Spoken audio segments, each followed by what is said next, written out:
Ang bilang po ng pamilya na pansamantala nanunuluyan sa mga evacuation centers na ito ay nasa mahigit 2,200 na pamilya o ang katumbas niyan ay mahigit 7,300 o mahigit 7,300 na katao.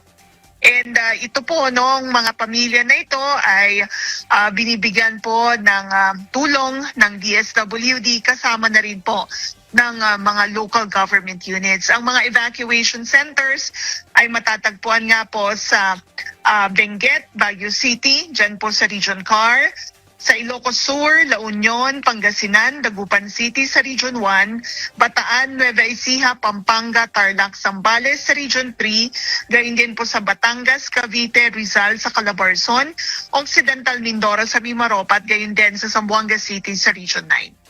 More than 10 million pesos worth of humanitarian assistance na ang naipahatid ng DSWD. But gaya nga po ng nabanggit ko, nagpapatuloy pa rin ang ating isinasagawa na pagtulong sa iba't ibang lokal na pamahalaan para ma-augment yung kanilang resources at agad po nating mai-provide yung kanila pong pangangailangan. Sapagkat ito po ang utos ng Pangulong Marcos Jr.